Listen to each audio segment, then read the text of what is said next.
Coming up on Theater Talk. People that stop being curious age in a different way than people that put themselves in new and risky and challenging situations that ask of them other things. I hate the word senior, by the way.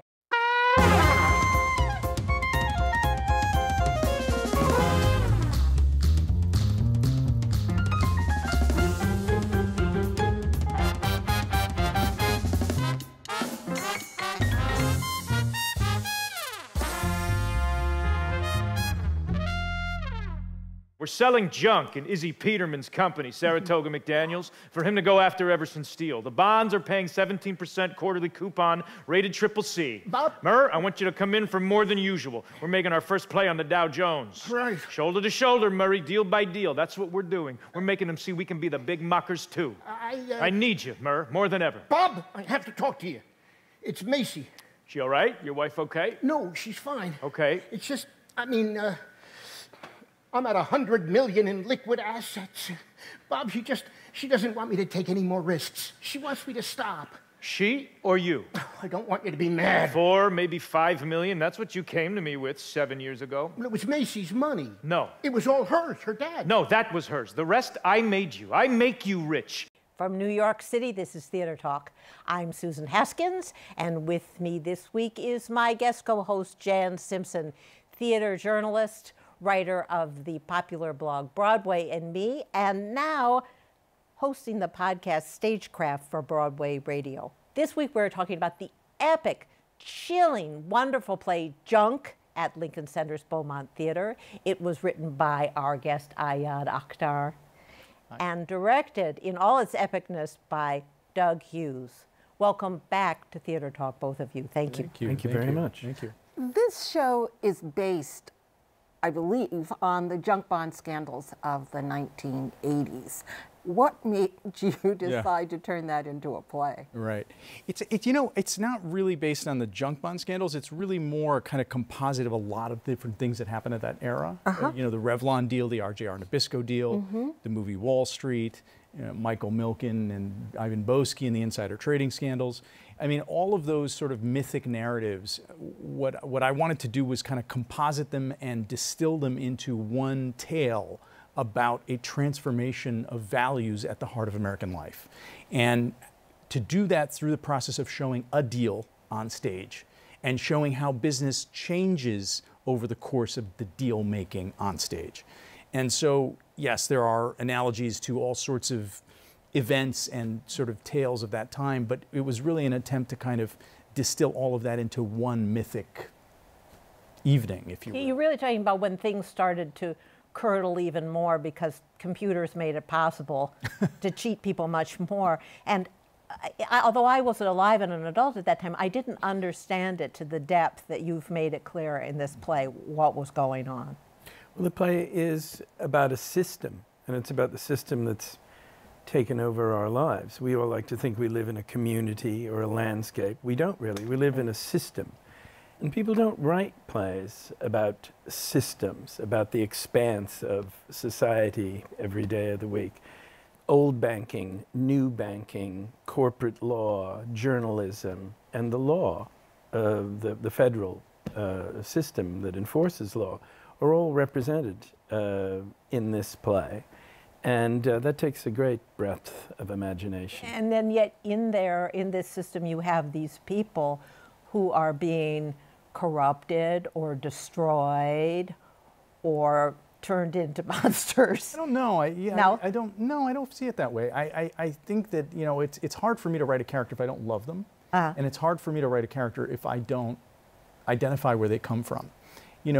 Merkin and the guys that he's surrounded with are fighting the good fight. And for them, they're really fighting a fight to make a place for themselves at the heart of American life, at the heart of American business life. They are shut out by the blue blood old, guard firms, and they are transforming. It's a disruptive technology that they're bringing to the table. They don't know what the consequence of that disruptive technology is going to be. I think there are two visions of capitalism that are battling it out in the play, and I think those two visions of capitalism are ones that it would do us, I think, some good to think more deeply about. One is a meritocratic vision of capitalism, which is not particularly sensitive to the consequences of itself, and the other is a more paternalistic version of capitalism, which is actually more embedded in communities. And these are the visions of capitalism that are at war right now in the world that we're living in. Of course, I think the meritocratic system has won out. Yeah. And unfortunately, as idealistically driven as it may be, it is destroying the world and it's destroying us. Why do you think it's idealistically driven? Well, because I think in American life there is no higher good than the individual rights to well-being, the individual right to express oneself, the individual right to accumulate as much wealth as is legal. There is no sense of a collective well-being anymore. And that's what the play is showing, is that when you enshrine individualism as the ultimate good, whether it's the individualism to make as much money as you can, or the individualism to use whatever bathroom you think you should use, you put those things before collective well-being, what you have is a country that begins to tear itself apart. But when you bring up the bathroom issue or the, wanting civil rights. I'm talking about individualism versus collective well-being. But the people who think, I must have $3.7 billion, which is what Milken has today, and I have no problem with the fact that this is a system that will have many people not even making enough to live, that's perfectly okay. That happened. I mean, that has happened. I mean, as witness the tax bill that that was just passed. I mean, the notion of personal wealth as the ultimate expression of our lives as our birthright as Americans has taken hold with a kind of religious fervor. It's very hard to challenge wealth anymore. If you have money, you are smart. If you have money, you have you're successful. Value, and you're successful in the society. Last week, our current president felt it was important to say to the South Korean Assembly in a region that could be the tinderbox for nuclear conflict, that the stock market was doing great.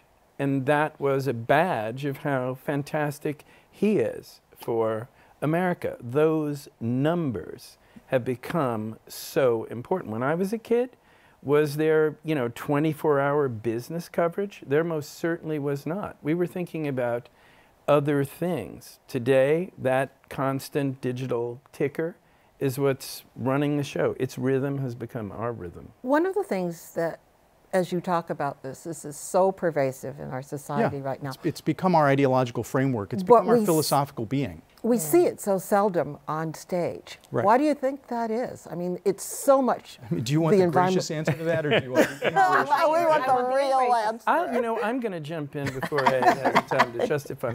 There are plays that are the plays of social questions that ask the easy, hard questions. And Ayad has decided he wants to ask the hard questions.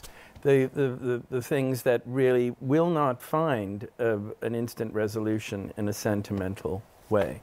Take it for the... Take it away. Look, I think at the end of the day, art has generally been about a kind of call to our feeling, our emotive dimension, right? And that I think that the theater culture of the United States, for the most part, is really has flourished mostly with that at its core. I think there are other traditions, the German tradition and some parts of the English tradition, where you go to the theater to think, not to feel. You go to think about the world and the world that we live in. I think there's a little bit less of a tradition of that in the United States. There are obviously examples there have existed, but it's just not something that is done as often. So, I think that to ask a question like this, how did the world become beholden to an aberration of the monetizing impulse? How did finance become our way of being? And what is the result? What's the human result and what's the human cost of that? To not tell that tale in a sentimental way, and to not tell that tale in the misleading way that you center it onto a single character, as if a single point of view could encapsulate the entire system. It cannot. That's a fiction. It's a fiction. Well, that's something else, because you raise the degree of difficulty by having a huge number of people and a huge 23 cast. actors. We need plays like that, and we need to see them in a forum like the Beaumont, where you have the exhilarating experience of agreeing with whoever has spoken last. The tragedy is, you know, that everybody has their reasons, and everybody can make a case. If we really believe that the theater is the most democratic of art forms, if we can get discourse going, well, Ayad decided to really give that a shot, big time, in a page-turning way. It's a bit But Shakespearean. I want to. Yes, it surely is a bit Shakespearean. It's more than a bit. I was sitting in the beautiful Vivian Beaumont Theater watching your grand production where you keep this moving, and I thought, but there is an irony here that you're kind of preaching, number one, to the Blue State Choir of the people at Lincoln Center, and but secondly, to the wealthy who are sitting there in these seats. Right. Right. What I wanted to do fundamentally was to write a play that could address decision makers in America. I wanted to open a conversation between those in the realm of finance and the theater in a way that was not moralizing, but that was canny and aware of the way that they operate and have operated, without a judgment on it, but with a lot of commentary about the consequences, so that they could see themselves, whether it was that they made money in the 80s or whether they're working now. And it was interesting, after second preview, one of the actors was going home on the subway, and a couple of young finance guys were sitting across from him, and they didn't recognize him, but he overheard their conversation. And the conversation was, well, isn't the commitment to efficiency ultimately worth it? And the other guy was like, you know, you got to wonder what you've left behind. You got to start wondering what the consequences of this is. That's the conversation at core that the play is trying to initiate. You know, at the end of the day, to write a play that people love, that's great. I'd love to do that. But I wanted, and Doug and I wanted to do something which was going to, in some way, spark a different kind of conversation. Was that part of the reason that you fictionalized the names so that we don't have an automatic association with Michael Milken? No, the reason that I sort of composited and fictionalized was because I had specific philosophical and dramaturgical ends. I'm not saying, you know, it's always complicated to mention Shakespeare because on the one hand, audiences think Shakespeare's boring, so you don't want to compare yourself to Shakespeare. On the other hand, Shakespeare is such a great writer that people think you're trying to say you're a great writer, right? So it's not good on both counts. Well, I brought that up. Okay, so one of the things that I spent a lot of time doing, and that Doug and I talked about a lot, was the Shakespearean approach to history, which is that you have the story of Richard II or Richard III, or you have the story of Henry V, and people know those stories. They know how they end, they know what they are.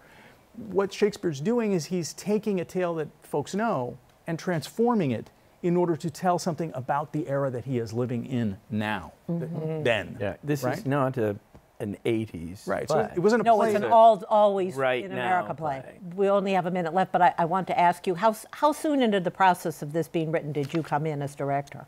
After the first draft. Yeah, about 3 years ago. Because here you have this I cannot stress how complex and satisfying your staging is of this play. But I last night reread the play, and there are these stage directions which are calling for such a thing. And I thought, well, did you read that before you came into it? I mean, it was one of the most, I mean, aside from all the things we've discussed, the problem and the delight of taking all of that on was incredibly compelling to me. I mean, we wanted to create a kind of open stage, Shakespeare stage for our time, and to have scenes overtaking. I mean, I couldn't tell you today how many scenes there are in the play. I think it got so depressing. I think there's 42, but there's actually 64 scene changes. Yeah. And so that it became much more comforting to think of it as just Act 1 is one scene, Act 2 is one scene, and then we dive into Act 3. It all happens within the span of 2 hours and 18 minutes with an act break. Yes. But the momentum of the play became very, very important. And I hope the sense that no one is left off the hook, no one is condemned. The play really hopes to implicate and invite the audience to understand their part in the system. And when you start to like the Blue Bloods too much, then you reveal them as anti-Semites. So when so, all right. Which they were. Yes, yes, it's very true. Yeah. So, all right, well, it is a tremendously satisfying, blood-curdling, and kind of depressing, but in a good way, No, production true. at the beautiful Lincoln Center Beaumont Theater Junk. Thank you so much, thank you. Ayad Akhtar. Thank you so much, Doug Hughes. Thank you for having us. Congratulations. Why us, Mr. Peterman?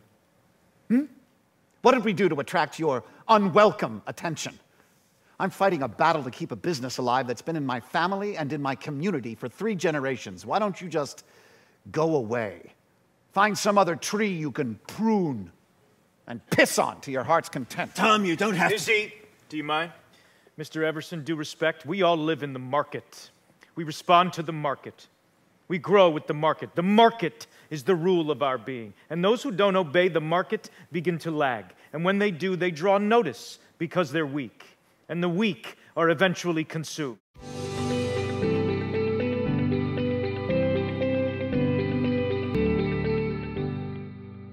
So, Jan, now we are going to discuss a new play that you and I can really relate to. This is true. This is true. This is true. This is 20th Century Blues, starring the revered actresses Polly Draper, Kathryn Grody, and the play is written by Susan Miller. You are an Obie-winning playwright, and now you have put together this play, which, spoiler alert, features a cast focusing on women who are, what would we say, over 60? Old? Older women. A revelation. What gave you the idea to do this? Well, since I embody that particular demographic, it wasn't too hard. But I really wanted to do a play about somehow putting generations together, but really focusing on these women. And what was great is that it wasn't like, someone asked me once, were you over listening in on my living room conversations? And I didn't take people that I knew to make the characters. They were just people or characters that I knew were going through things. And I thought that was a challenge, and also it could be fun to do. When you're writing, are you like Edward Albee, where the characters come in and talk to you?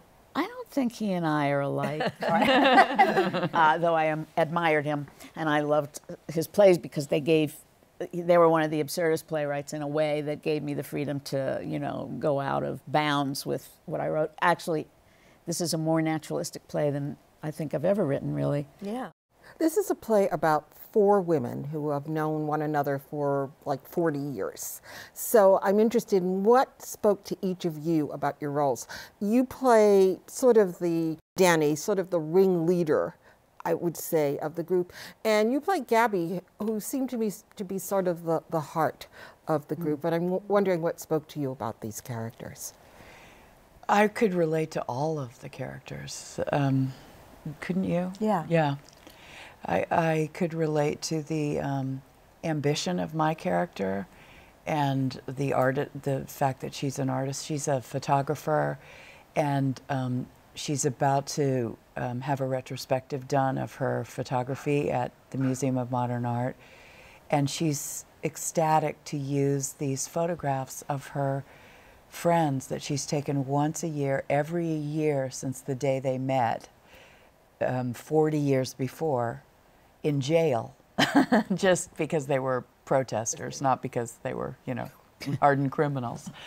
And she comes up against a lot of resistance from her friends who don't want to be put into the retrospective for various reasons. And well, you're the one behind the camera, but they're the ones. They're the ones who are suddenly going. And it never occurs to me. It never occurs to me because I'm so thrilled with the way it all looks, that it doesn't occur to me that I am stepping on them in any way personally. And I think that's something that I can relate to.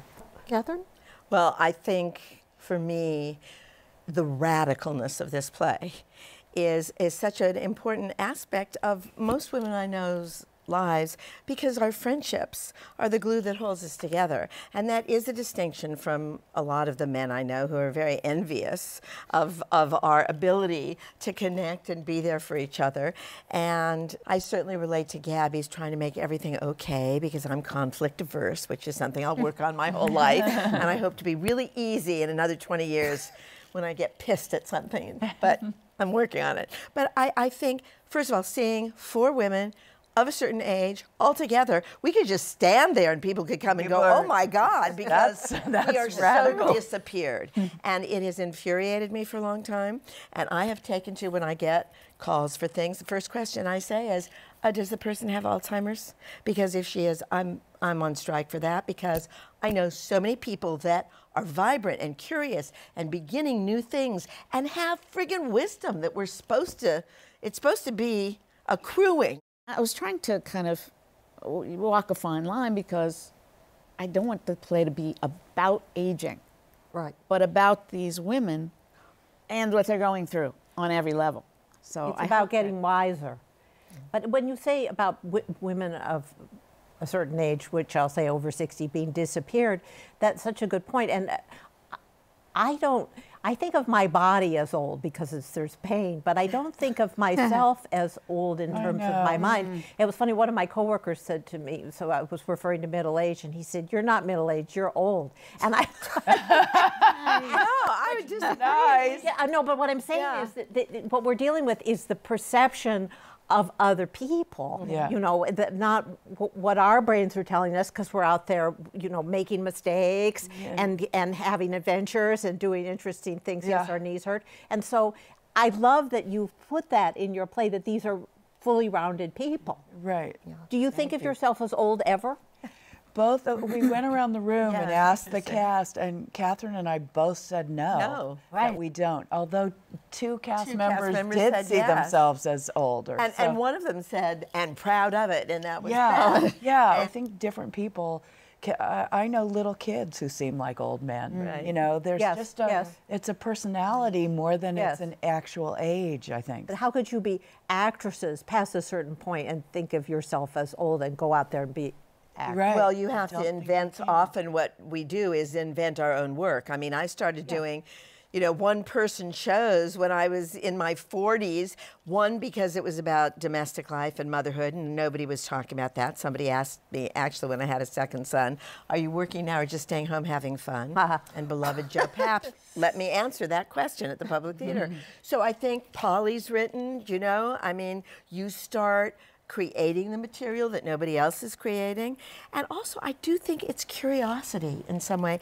People that stop being curious age in a different way than people that put themselves in new and risky and challenging situations that ask of them other things, I think. I hate the word senior, by the way. We won't. I mean, I prefer elder. I call myself late middle-aged or early elder, depending on the day. Do you know? I just want to ask you, Polly, you broke through in this business in 30-something on television, very popular. And so everyone knew my age. Yes, so that's so annoying. Right, because you do not look over 60, but I can brazenly say it because the whole world knows. But you think, oh, people are watching me age, and very well, but people are watching me age? You know, I've just embraced it now because I just feel like by the time, when I was 30, people were knowing my age, so I couldn't really, I had no wiggle room there. And we thought 30 was old. Keep saying, and we thought 30 was old. I remember my mother was wearing my 30-something jacket one time, and some kid went by and said, "No way, lady." So even that age that felt old to me at the time was, you know, way too young for my mother. So it's 20th Century Blues at the Jewel Box Theater, at the Signature Theater. I think, though, you're going to get a lot of play on this. I think you're going to be doing it all over the country. Don't you hear that? Oh, I think you hear that? I did hear that. She not only said it on the air, she said it off the air. It's like, you know, I mean, I think this is going to be every regional theater, every... Absolutely. There were two women sitting behind me. They were purring through the whole show. I love that. They were just loving it. Right, and right. I think they're representative of a lot of women who want to see themselves on stage. That's right. That's right. Want to see, and let me also say, it was wonderful. There were women of all kinds. It's a diverse play as well. There's a lesbian woman, there's a woman of color, there are women who are married, women who are not, women who have children, women who don't, and also women who like their mothers. And we don't often see that. Yeah, we don't ever see likable, lovable mothers. Yeah. Polly Draper, thank you so much. Thank you. Kathryn Grody, thank you so much. you. Susan Miller, congratulations on writing this play. Thank you, Jan Simpson. What a pleasure. We'll see you back soon. What was the crime, Max? Crime. The company's not been doing great, I know that, but we were surviving, inching toward the kind of change we need to be making, and now Tressler's in there talking about selling my father's life's work to raise the money for me to buy back the business my grandfather started in the first place. We're going backward, Max. What'd I do wrong? Nothing, Tom. There's no crime. Is this the future? Is this what we have to look forward to, getting squeezed from every side for every last penny? I hope not.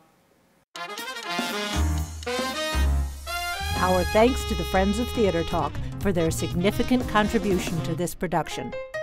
Theater Talk is made possible in part by the Frederick Loewe Foundation, the CORY and Bob Donnelly Charitable Fund, the NOEL Coward Foundation, Carrie J. FRIEZE, the Dorothy Strelson Foundation, and the New York City Department of Cultural Affairs. We welcome your questions or comments for Theater Talk. Thank you.